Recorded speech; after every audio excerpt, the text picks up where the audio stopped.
नमस्कार दोस्तों, all India anganwadi news channel की आज शाम की सच्ची खबरों में आप सब आंगनबाड़ी सेविका, सहायिका, मिनी और सभी भाई बहनों का स्वागत है। वीडियो को जल्दी से लाइक कर दीजिए और अगर आपने चैनल को सब्सक्राइब नहीं किया है तो प्लीज जल्दी से सब्सक्राइब करके बेल दबा लीजिएगा। हम खबरों की तरफ बढ़ रहे हैं। सबसे पहले आपको बता दें कि अत्यंत दुखी मन से आप लोगों को एक मैं सूचना दे रहा हूं। मेरे पास सुबह मैसेज आया है। कार्यकर्ती बहन है कमलेश देवी जी और इनका आज सुबह 11 बजे निधन हो गया है। ये काधी रामपुरा पड़ता है कानपुर देहात में, वहां से हमारी ये बहन थी। और इन बहन के लिए, अपनी कमलेश बहन के लिए सभी भाई बहन कमेंट बॉक्स में एक बार ओम शांति आज जरूर लिखना। आगे चलते हैं, अगली खबर पर आते हैं। हमारे पास एक और जानकारी आई है दिल्ली की जो आंगनबाड़ी बहनें हैं उन सब के लिए। तो दिल्ली में देखो यूनियन की तरफ से आज बैठक हो गई है और यहां पर कुछ तस्वीरें मैं आपको दिखा रहा हूं। और इसके अलावा ये देखिए पोस्ट भी आई है Delhi state anganwadi worker and helper union की तरफ से। और फिलहाल के लिए ये रोहड़ी 2 परियोजना है, वहां पर ये बैठक दिल्ली में की गई है। इसमें कुछ अहम मुद्दों पर बातें हुई हैं। जैसे मैं आपको कम शब्दों में बताऊं तो केजरीवाल और केंद्र सरकार इनके द्वारा महिलाओं से अतिरिक्त काम करवाने के नए नए फरमान जारी किए जा रहे हैं।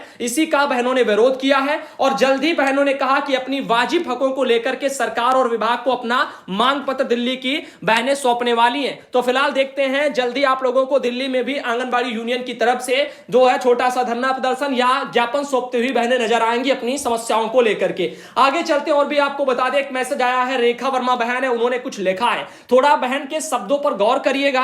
बहन ने कहा है कि भाई आप जो है सदा खुश रहो। ये उन्होंने 2 बार लिख दिया, कोई बात नहीं है। उनका कहना है कि भाई मैं ये पूछ रही थी कि जनवरी फरवरी का मानदेय तो आ गया था, पर क्या आप कोई जानकारी है कि क्या मार्च का मानदेय कब तक आएगा? बहन मार्च के मानदेय की जानकारी नहीं है। इसमें लिखा है कि हमारे भाई की शादी है इस महीने, तो बिना बेबच्चे उनका कहना है कि जो है शॉपिंग वगैरह भी करनी है। और 2 महीने का मानदेय आया था, उधारी वगैरह में वो चला गया, घर का राशन भी भरवा लिया, पैसे की बहुत जरूरत है। निवेदन है अगर आपको पता चले तो जरूर बताइएगा। देखो जरूर बताएंगे, हमें जो भी सूचना मिलती है हम जरूर बताते हैं। आगे लिखा हुआ है कि जो है मानदेय अगर बढ़ जाता तो हम विधवाओं को बहुत सहारा हो जाता। नौकरी करने के बाद भी हम लोगों को रोना आ रहा है और काश कोई चमत्कार कर दे, सरकार की जो है बेसहारा लोगों का मानदेय बढ़ा दे, फिर क्यों रोना पड़े। तो ये बात सही है, लेकिन सरकार अगर हम लोगों के आंसू को देखती तो आज हम लोगों की ये हालत ही नहीं होती। ये तो साफ सुथरा कड़वा सत्य है और सत्य कभी छिपता नहीं है। फिलहाल के लिए बहन ने लिखा हुआ है कि यह कमजोरी या मजबूरी क्यों नहीं दिखाई देती है सरकार को। सरकार का ईमेल नंबर पता होता तो ये एसएमएस उन्हीं को करती, तब पता तो चलता कि जमीनी स्तर पर क्या कंडीशन है। और देखो आप ईमेल भी कर देंगी तब भी कुछ नहीं होगा। आपकी तरह लाखों ईमेल वगैरह सरकार को रोज जाते होंगे और क्या सरकार उन पर कोई भी देखती है, पढ़ती है, कोई जवाब आता है? कुछ भी नहीं आता है, ना ही उन पर संज्ञान होता है। यहां तक कि सरकार को एसडीएम के पास भी अगर आप ज्ञापन दे दें, मेल तो बहुत दूर की बातें हैं, जाकर के आप ज्ञापन दे दो तब भी लोगों को जो है यहां पर न्याय नहीं मिल पाता है। तो आपको हम क्या कहें। इसके अलावा आगे चलते हैं और अगली खबरों पर आते हैं। एक मैसेज और आया, इसमें लिखा है मैं पूनम कुमारी बहन वार्ड नंबर 6 से है, लक्ष्मीपुर वगैरह गिरधर वगैरह प्रखंड से, रुपौली ब्लॉक पड़ता है, वहां से है, पूर्णिया जिला है। दिखाते हैं आपको, बहन ने ये मुझे लेटर टाइप का भेजा है। लिखा है सेवा में माननीय प्रधानमंत्री नरेंद्र मोदी जी भारत सरकार। विषय क्या है? प्राइवेट नौकरी में हो रहे अत्याचार की सूचना के लिए प्रार्थना पत्र है। लिखा है सामने निवेदन इस प्रकार है कि कोई भी प्राइवेट कंपनी, प्राइवेट स्कूल या कोई शॉप में जॉब पर हमें 6,000 से 8,000 रुपया महीना देते हैं और हमसे 10 से 12 घंटे काम लेते हैं, और वही सरकारी नौकरी के एक चपरासी को हर महीने 45,000 तक मिलते हैं और उसमें भी 8 घंटे ड्यूटी। माननीय प्रधानमंत्री जी हम ये नहीं कहते कि हमें 8 घंटे की ड्यूटी दो, हमें 12 घंटे की ड्यूटी माननीय प्रधानमंत्री जी, यानी वो हम पढ़ सके और हम भी जो 2 घंटे अच्छे से खाना खा सके। ये ऐसा उनका अपना कहना है। प्रधानमंत्री जी से अनुरोध है कि हमें इतना इनकम दो जिससे हमारे जो है 2 बच्चे स्कूल में पढ़ सके और हम भी 2 टाइम का अच्छे से खाना खा सके। ये वो चाहते हैं। परिवार में अगर कोई बीमार हो तो उसकी भी दवाई आ सके और हम भी जो है 10 साल जॉब करने के बाद एक जो है 100 गज का मकान ले सके, जो कि एक सरकारी जॉब वाला चपरासी 5 साल में ले लेता है। अब महोदय आप ही बताएं कि 8,000 में ये सब कैसे हो सकता है। माननीय प्रधानमंत्री जी आपसे अनुरोध है कि जो प्राइवेट संस्थाओं के वर्कर हैं उन पर भी ध्यान दीजिए। ऐसा करके आया 6,000 नहीं 20,000 से 24,000 तक उनको दीजिए, ऐसा इनका मानना। देखो अभी उनको तो छोड़िए, आंगनबाड़ी वर्कर न प्राइवेट में है, आप कह लीजिएगा ना सरकारी में है। सरकार ने लगा रखा है 1975 से, लेकिन आज तक इनका भी कुछ ध्यान नहीं दिया गया। अब आप सोचो, इनको मात्र 5500 मिल रहे हैं, वो भी अब। आज से अगर 3 साल पहले का आप देखें तो बेचारे 3000 में ही वो जी रहे थे। अब बताओ, सरकारों ने, इतना समय बदल गया लेकिन सरकारों ने इनकी तरफ भी ध्यान नहीं दिया और इनके भी दिन नहीं बदल पाई। तो आप प्राइवेट वर्कर जो भी हमारे भाई बहन हैं वो भी परेशान है, उनकी भी समस्याएं हैं। खैर, प्राइवेट सेक्टर में तब भी काम करने के लिए आप काम करेंगे तो 8000 तक आप पा सकते हैं। अब बताओ, आंगनबाड़ी वर्कर भी दिन रात काम करते हैं और यहां पर आशा बहनें हैं, रसोईया बहनें, ये भी तो काम करती हैं और ये कितना पाती हैं आप जानते हो, कोई 2000, कोई 1000, कोई 4000। आगे चलते हैं, अगली खबरों पर आते हैं। परसदी स्कूल में फिर टला है एनसीईआरटी पाठ्यक्रम। एक खबर आई है आज के अमर उजाला पेपर में निकला था और ये जनपद झांसी से हमारे पास बहन है, अनिल भाई है, उनके द्वारा ये भेजा गया है। चलिए देखते हैं, परसदी स्कूलों में फिर टला है एनसीईआरटी पाठ्यक्रम। इनका कहना है कि बेसिक शिक्षा परिषद के स्कूलों में इस वर्ष भी राष्ट्रीय शैक्षिक अनुसंधान एवं प्रशिक्षण परिषद यानी एनसीईआरटी जो पाठ्यक्रम है वो लागू नहीं होगा। विभागीय स्तर पर तैयारी नहीं होने के कारण अब इसे शैक्षणिक सत्र 2022-23 में लागू किया जा सकता है। इससे पहले सत्र 2021-22 से कक्षा 1 से पाठ्यक्रम लागू करने की घोषणा की गई थी।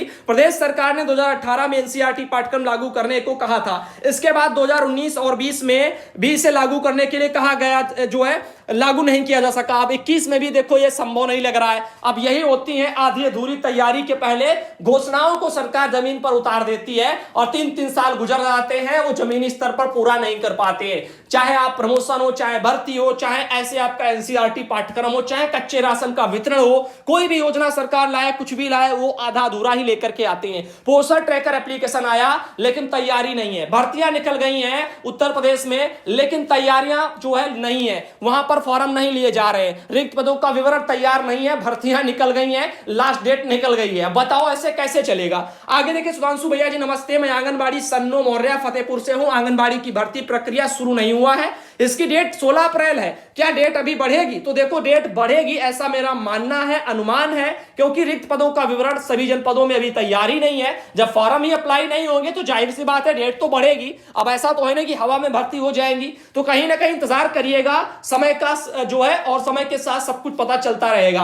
आगे एक चौंकाने वाली खबर आ गई है कि वैक्सीन के दोनों डोज लगवाने के बाद में कलेक्टर हैं करमवीर शर्मा जी, ये कोरोना पॉजिटिव हो गए हैं। भाई हो गई ना हद। हमने कहा था, एक हमारे बिहार की आंगनबाड़ी बहन थी, उनके साथ यही मैटर हुआ था, दोनों डोज लग गए थे, उसके बाद में वो पॉजिटिव हो गए, उसके बाद उनकी डेथ भी हो गई। अब तब उसके बाद में विभाग ने क्या कहा, वहां के डीएम एसडीएम ने क्या कह दिया, जांच करवाएंगे, देखेंगे कि डोज लगा है कि नहीं लगा है। मतलब उनके पति कह रहे थे बहन के कि डोज दोनों लग गए थे, उसके बाद में सब हुआ। अब यहां पर तो एक कलेक्टर महोदय हैं जो जबलपुर वगैरह जिला कलेक्टर महोदय हैं वहां के करमवीर शर्मा जी, ये पॉजिटिव हो गए हैं। अब देखते हैं विभाग और सरकार क्या करता है। भाई जो सत्य है वही तो दिखाया जाता है, और जब परिजन कह रहे थे तब कोई यकीन नहीं कर रहा था। अब यहां पर देखते हैं इस मैटर पर क्या होता है। आगे फिलहाल के लिए सतर्कता बरते रहिए, ये वैक्सीन के चक्कर में मत पड़िएगा। वैक्सीन है बस इम्यूनिटी बढ़ाने के लिए है, थोड़ा बहुत बढ़ गई तो बढ़ गई, वरना कोई जरूरी नहीं है कि आपके लिए रामबाण नहीं है, इसको रामबाण मत समझ लेना। आगे देखिए, सुधांशु भाई जी नमस्ते, इस ऐप को डाउनलोड करवाएं, ऐसा करके बहन ने एक भेजा हुआ है।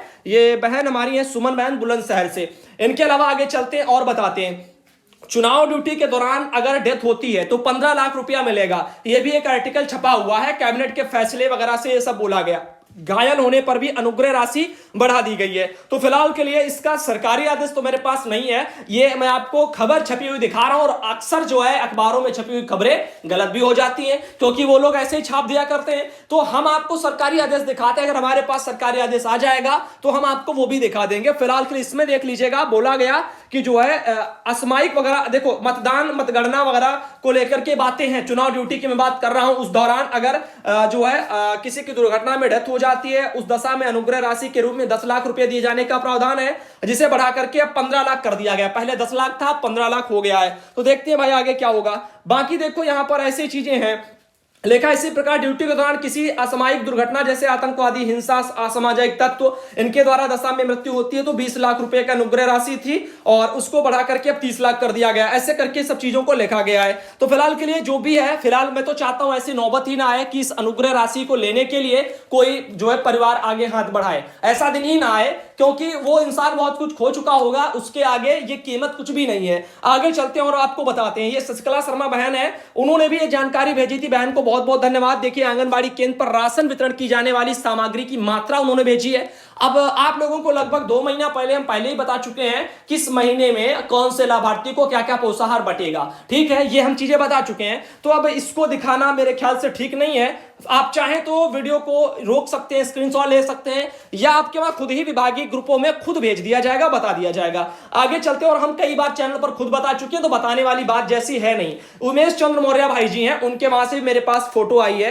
कार्यकर्ती दरअसल उषा मौर्य बहन है, और उनके वहां से ये मेरे पास फोटो आई है। ग्राम प्रधान की उपस्थिति में वजन दिवस देखो मनाया गया है, और ये तस्वीर मेरे पास आई हुई है। आगे चलते हैं और आपको दिखाते हैं एक मैसेज। यहां पर हमारे पास देखो 4 सरकारी आदेश हमारे पास भेजे गए हैं। रवि भाई जी हैं बिहार से, बहुत बहुत धन्यवाद भाई को। सारे सरकारी आदेश बिहार के सबसे पहले रवि भाई जी मेरे पास पहुंचा देते हैं, और भी भाई बहन भेजते रहते हैं, सबको बहुत बहुत धन्यवाद। और आगे चलते देखिए, बिहार सरकार से लेटर 6 तारीख को ये आज निकला है, निदेशक महोदय ने निकाला है। सेविका चयन जो है हेतु मार्गदर्शन को लेकर के आया है। सेविका चयन यानी आंगनबाड़ी सेविका की मैं बात कर रहा हूं, इनके चयन को लेकर के आया है। अब देखिए लिखा है कि इस संबंध में कहना है कि उक्त मामला चयन हेतु तैयार पैनल की वैधता से संबंधित है। मार्गदर्शिका में स्पष्ट उल्लेख बिंदुओं पर अनावश्यक मार्गदर्शन मांगना आपके स्तर से मामले को लंबित करने की मंशा को दर्शाता है, ऐसा इसमें जिक्र किया गया है। नीचे लिखा है एतय निर्देश दिया जाता है कि विज्ञापन प्रकाशन जो यानी प्रकाशन के समय लागू मार्गदर्शिका के आलोक में निर्णय लेना सुनिश्चित करेंगे तथा अनावश्यक मार्गदर्शन मांग कर निदेशालय एवं अपना समय बर्बाद ना करें। यानी किसी ने मांगा होगा मार्गदर्शन को लेकर के भर्ती चयन प्रक्रिया में। अब भाई जो सरकारी आदेश पहले से अगर निकल चुका है, सेविका चयन को लेकर के मार्गदर्शिका निकल गई है, किस आधार पर भर्ती होंगी, क्या होगा, तो भाई फिर बाहर से फिर भी कुछ मांगना पूछना, तो यही दर्शाता है कि जो है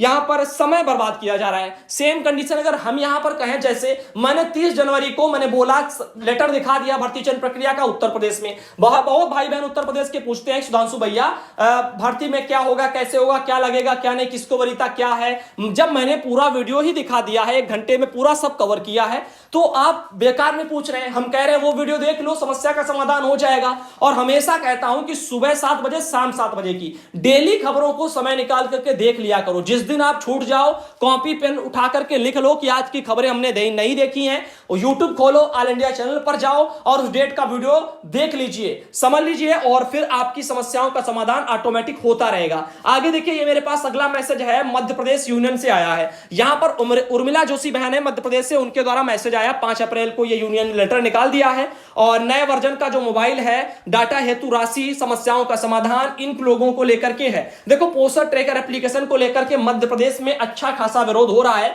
लेकिन उत्तर प्रदेश में ये विरोध अभी तो दिखाई नहीं दे रहा है। पता नहीं क्यों भाई बहनों को यहां पर शायद तक दिक्कतें नहीं है इस मैटर पर, या क्या वजह है, ये वो बहनें जान सकती हैं। 5500 रुपया यहां मिलता है उत्तर प्रदेश में, मध्य प्रदेश में 10,000 मिलता है, और फिर भी बहनें अपने हक के लिए देखो आगे लड़ रही हैं। शोषण हो रहा है तो शोषण के खिलाफ लड़ रही हैं, लेकिन यहां पर कुछ और ही मुझे लगता है। मैं ये नहीं कहता कि आप लड़ना स्टार्ट कर दो, ये मर्जी आपकी। हम ये दिखा रहे हैं कि समस्याएं हैं, इस वजह से इसी एप्लीकेशन को लेकर लोग परेशान हैं, और आप भी परेशान हैं, हम जानते हैं, क्योंकि पोस्टर ट्रैकर एप्लीकेशन में एमपिन बहनों को पता नहीं है, लॉगिन हो नहीं पा रहा है। चलिए कल एक सरकारी आदेश हम आपको और लाएंगे एमपिन को लेकर के, आज ही निदेशालय से उत्तर प्रदेश में जारी हो गया है, और हम उसको कल सुबह के वीडियो में कवर कर रहे हैं। ये आगे चलते और बताते। एक मैसेज ये रहा, एक बहन है, इन्होंने लिखा कि भैया ये हम चेक कर रहे हैं तो चेक नहीं हो रहा। देखो बहन, अगर चेक नहीं हो रहा है तो परेशान क्यों है आप बैंक जाइए, सीधा चेक कर लीजिए कितना खाते में है, क्या है क्या नहीं है। अगर इस तरह से आप नहीं कर पा रही हैं तो भाई हम इतनी दूर से कुछ कर नहीं सकते, बता सकते हैं, और बताया तो मैंने सैकड़ों बार है। और अगर उससे नहीं हो पा रहा है तो इसका मतलब कुछ ना कुछ खराबी होंगी, हो सकता है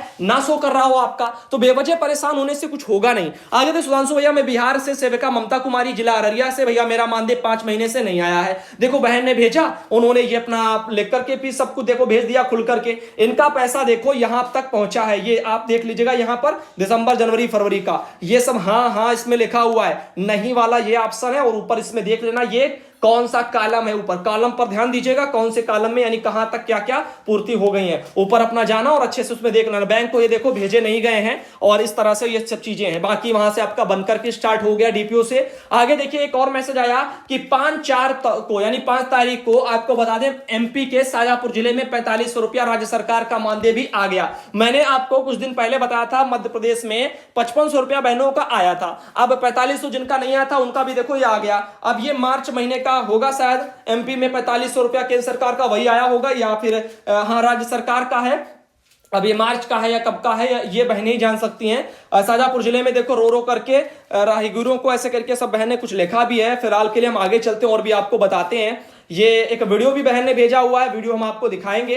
भैया नमस्कार, मैं शहर परियोजना में आंगनबाड़ी भैया आपके माध्यम से जानना चाहती हूँ कि एमपीआर को जो है चढ़ाने के नाम पर 300 रुपया हर महीना मांगा जाता है, क्या एमपीआर का पैसा लगता है? देखो एमपीआर का पैसा काफी जगह नहीं लगता है और काफी जगह कहीं आप कहने 300, कहीं बहने कहे 3, यानी इसमें 30 रुपया लिखा हुआ है। काफी जगह 300 लिए जा रहे हैं, कोई बहन कह रही है हमारे वहां 500 लिए जा रहे हैं, कोई बहन कितने कह रही है। तो ये सब अलग अलग जगह से है। मतलब इसका क्या हुआ कि पैसा ऊपर से निर्धारित है नहीं, यानी पैसा पढ़ना नहीं चाहिए। ये एक शोषण टाइप का है और कई बार आर्टिकल भी छपे हैं, खबरों में भी आया कि एमपीआर के नाम पर पैसों की वसूली। तो इसका मतलब ये हुआ कि पैसे जो मांगे जा रहे हैं एमपीआर के नाम पर वो अवैध वसूली है। अब ये आप समझे, चाहे तो आप शिकायत करें, चाहे तो इसके खिलाफ आप लड़े, ये आप पर डिपेंड करता है। कोई भी गवर्नमेंट आदेश नहीं जिसमें लिखा हो कि एमपीआर के नाम पर आंगनबाड़ी बहनों से पैसे लीजिए या ऐसे तरह के काम। तो जो भी है इनको सोचिएगा। कई बहन कह रहे हैं कि भैया जो है यहां पर देखो एक लेखा सुधांशु भैया, मैं मंजू सिंह जो है कुआं टांडा वगैरह से तबीयत खराब इनकी चल रही है, मेरा इलाज एम्स में चल रहा है और मुझे लीवर वगैरह रिसोर्सेस है, इसके लिए यहां टीका भी नहीं लगा है, लेकिन मेरी ड्यूटी पंचायत चुनाव में लग गई है, प्लीज बताएं मैं क्या करूं। देखो पंचायत चुनाव में अगर ड्यूटी लगी है, कटना आसान नहीं है। अगर आपने ड्यूटी ज्वाइन कर ली है तो और दिक्कतें होंगी, वरना अगर आपने ज्वाइन नहीं की है यानी आपने हस्ताक्षर नहीं किए तो आप अपने वहां एसडीएम के पास जाइए और उनसे कहिएगा, वो आपकी समस्या का समाधान करेंगे। जो आपके पास मेडिकल सर्टिफिकेट है उनको भी ले जाइएगा और दिखाइएगा कि हमें ये तकलीफें हैं, तो वो खुद ही समझेंगे चीजों को। और उसके अलावा और कोई चारा नहीं है, क्योंकि ये सुपरवाइजर के या आपके विभागीय अधिकारी के किसी के हाथ में नहीं है। एसडीएम चाहेगा तभी कुछ होगा, तो वहां आपको दौड़ना पड़ेगा। मजिस्ट्रेट वगैरह शायद वही जो चुनाव ड्यूटी इस समय लगवा रहे हैं।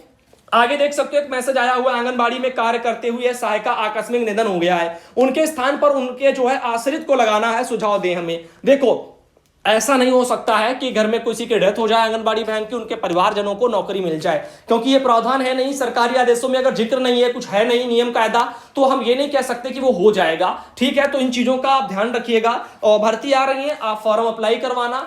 मैं चाहता हूं हो जाए तो अच्छी बात है। किसी बहन, अगर हमारी बहन की डेथ हो जाती है, घर परिवार में नौकरी मिल जाए, उनके बच्चे उनको मिल जाए, हम तो चाहते हैं हो जाए, लेकिन ऐसा नियम कायदा नहीं है। इस वजह से मैं यही कह रहा हूं कि ऐसा होना संभव नहीं है। और आप भर्ती आई हैं, उसमें अपना फॉर्म अप्लाई करवा लेना। गुड मॉर्निंग सुधांशु भैया जी, यह बीज वगैरह भैया जी ब्लॉक पर केवल 8 या 10 कार्यकर्ताओं को ही आया है, सभी के लिए नहीं आया है। और यह बीज वगैरह ऑफिस में आया है। देखो काफी जगह ऑफिस वगैरह में ये बीज दिए जा रहे हैं, वही वेजिटेबल सीड्स वगैरह। तो आप देखिएगा वो भी कह रहे हैं कि कुछ ही कार्यकर्ताओं को दिए जा रहे हैं, बाकी को फिर क्यों नहीं मिल रहे हैं। पोषण अभियान वाले जो कार्यक्रम है भारत सरकार, क्या इसमें भी यही सब कर रही है? या बीज के अधिकारियों ने बीज खा गए, वो अपना बेच लिए गए? क्या मैटर है, क्या आखिर है वजह जिसके कारण ये हो रहा है कि ब्लॉक पर सिर्फ 8-10 कार्यकर्ताओं के लिए बीज आ रहे हैं, बाकी जगह नहीं आ रहे हैं? फिर बाकी जगह का कुपोषण कैसे मिटेगा? पोषण अभियान को लेकर के पोषण वाटिकाओं में फिर क्या पौधे लगाए जाएंगे? फिर क्यों ये लक्ष्य निर्धारित कर दिए जाते हैं हर आंगनबाड़ी इतना लगाए? आप सोचिए ये क्या है? ये या तो भ्रष्टाचारी है, शोषण है, लापरवाही है, क्या इसको बोला जाएगा?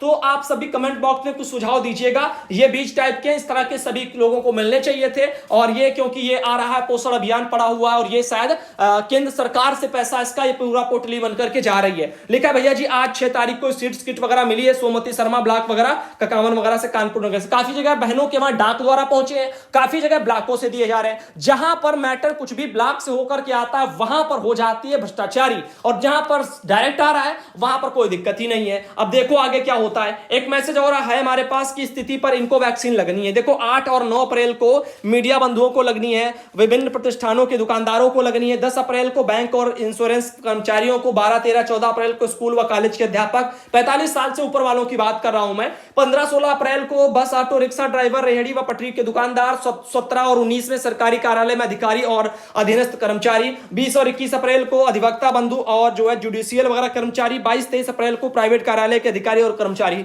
बाकी वैक्सीन का हाल तो आपने देखा, अभी एक जनपद के कलेक्टर महोदय का ही जो हाल आपने देख लिया है। इनके अलावा सुनीता कुशवाहा बहन है, मैथा वगैरह कानपुर देहात से, उनके वहां पर भी ये बीज वाले सब किट वगैरह मिल गई। अब बताओ ऐसे ये बीज वगैरह काफी ब्लॉकों पर सप्लाई कर दिए जा रहे हैं, बहनों को मिल नहीं रहे हैं। अब 8-10 लोगों को बांट दिए जा रहे हैं, खाना पूर्ति हो रही है, बस यही सब दिखा दिया जाएगा। अधिकारी विजिट करेगा तो उन्हीं आंगनबाड़ी केंद्रों को विजिट करेंगे जहां पर बीज दे दिए गए हैं और उन्हीं जगह सब कुछ दिखावा वाला हो जाता है। बस ऐसे चलती है सरकारी योजनाएं। आगे देखिए, सुधांशु भैया नमस्ते, मैं आंगनबाड़ी कार्यकर्ती पूनम कुमारी सिद्धार्थनगर ब्लॉक से हूं। भैया हमको एमपीआर ऑनलाइन भरना बता दीजिए वीडियो में। देखो ये संभव नहीं है, हमारे पास ना ही कोई जो एमपीआर को लेकर के डाटा भरने वाला है, ना ही आईडी वाईडी है। कैसे भरना है, क्या भरना है, कोई भाई देखो मेरे पास विभागीय वाला तो कुछ है नहीं जो मैं बता दूं ऐसे भरना है। अगर कोई भाई बहन वीडियो देख रहे हैं और अपने आप खुद से एमपीआर भरते हैं तो आप वीडियो बना करके भेज दीजिएगा ताकि बहनों को मदद हो जाए। बाकी हर जगह आंगनबाड़ी बहनों को कुछ इसके बारे में पता नहीं, क्यों? क्योंकि पैसा ही ऐंठ लिया जाता है और काम भाई जब है ही नहीं हमारे लेवल के तो कैसे करवाएं।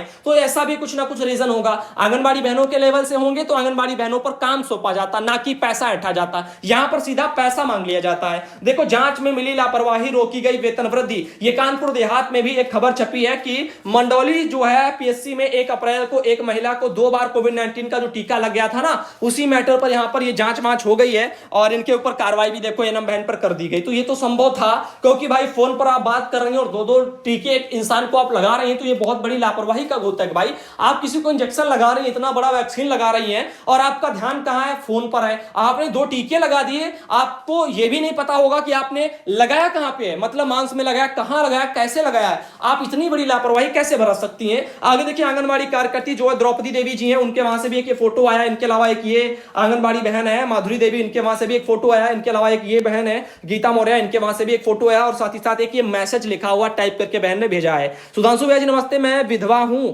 और मेरे पास कोई भी जो है सहारा भी नहीं है और आपको मेरी तरफ से जो है कोटि कोटि नमन करती हूं कि मेरा भाई को नमस्ते वगैरह करती हूं। मेरा नाम शायद इसमें लिखा हुआ है प्रबल कांति सिंह, ऐसे कुछ शायद लिखा हुआ है। मैं इस समय जो है आंगनबाड़ी से रिटायर कर दिया गया मुझे, शायद 40 साल में मैंने काम किया है। बुढ़ापा आते ही हम लोगों को नौकरी से बाहर कर दिया गया। भैया जी अब बताओ हम लोग कहां जाएं? 7 माह वगैरह का जो है पैसा भी नहीं दिया गया। भैया जी आप तो हमारे लोगों की आवाज बहुत उठाते हो। भैया जी आपका वीडियो पहले ही सुनती थी और अभी भी लगातार शाम सुबह वीडियो सुनते जो है सुने। हम लोगों को जो है यहाँ पर साथ चैन बिना सुने मतलब चैन नहीं पड़ता। भैया जी रिटायर वाली बहनों को कुछ वगैरह मिलेगा कि नहीं? भैया जी ये सब लिखा हुआ। तो देखो समस्याएं बहुत ज्यादा हैं और कोर्ट का भी जो मैटर था वो भी ऐसे अधर में लटका रहा और उसके बाद भी कोई उसका आता पता नहीं है और ना ही यूनियन ने उस पर कोई सफाई दी है, ना ही दोबारा कोर्ट ने उस पर कोई जो जवाब मांगा सरकार से। और ये गलतियां हैं भाई सबकी हैं। मैं फिर कह रहा हूं,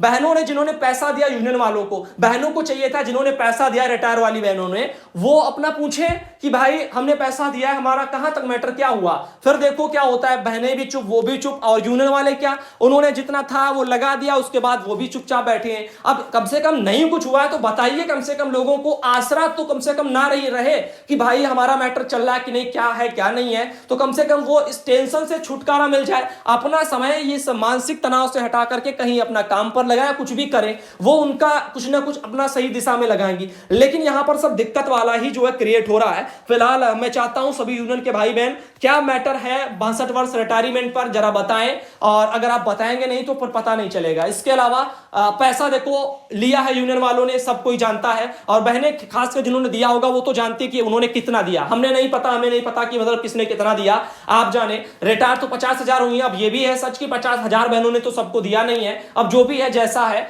किसने लड़ाई लड़ी ये भी उन पर डिपेंड करता है। हर बहन लड़ाई के लिए भी आगे नहीं आई, तो कहीं ना कहीं शुरुआत थी तब वो प्रदर्शन भी देखने को नहीं मिला जैसे होना चाहिए था कि बहुत ज्यादा प्रदर्शन। वजह यह भी रही कि कोरोना संक्रमण काल था तो कोई धरना प्रदर्शन नहीं हो सकता था, बहुत सारे रीजन थे। सरकार को इसका पूरा फायदा मिला, सरकार ने ऐसे टाइम पर जो बहनों को धक्के मारकर बाहर निकाल दिया। अब मजबूरियां थी, अब जो है यहाँ पर अभी चुनाव का टाइम है, इसके अलावा भी चुनाव के पहले समय मिला तो सब चुपचाप बैठे रहे, तो कोर्ट का जो इंतजार होता रहा। अब कोर्ट ने भी जवाब दिया तो सरकार के वकील ने कोई जवाब नहीं दिया, तो कहीं ना कहीं सब ऐसे ढोल में पोल चल रहा है और कोई साफ सुथरा जो है बता नहीं रहा है कि क्या आखिर मैटर है। ना यूनियन ने की तरफ से कुछ है, ना विभाग ने जवाब दिया, ना कोर्ट ने दोबारा कुछ कहा इस मामले में।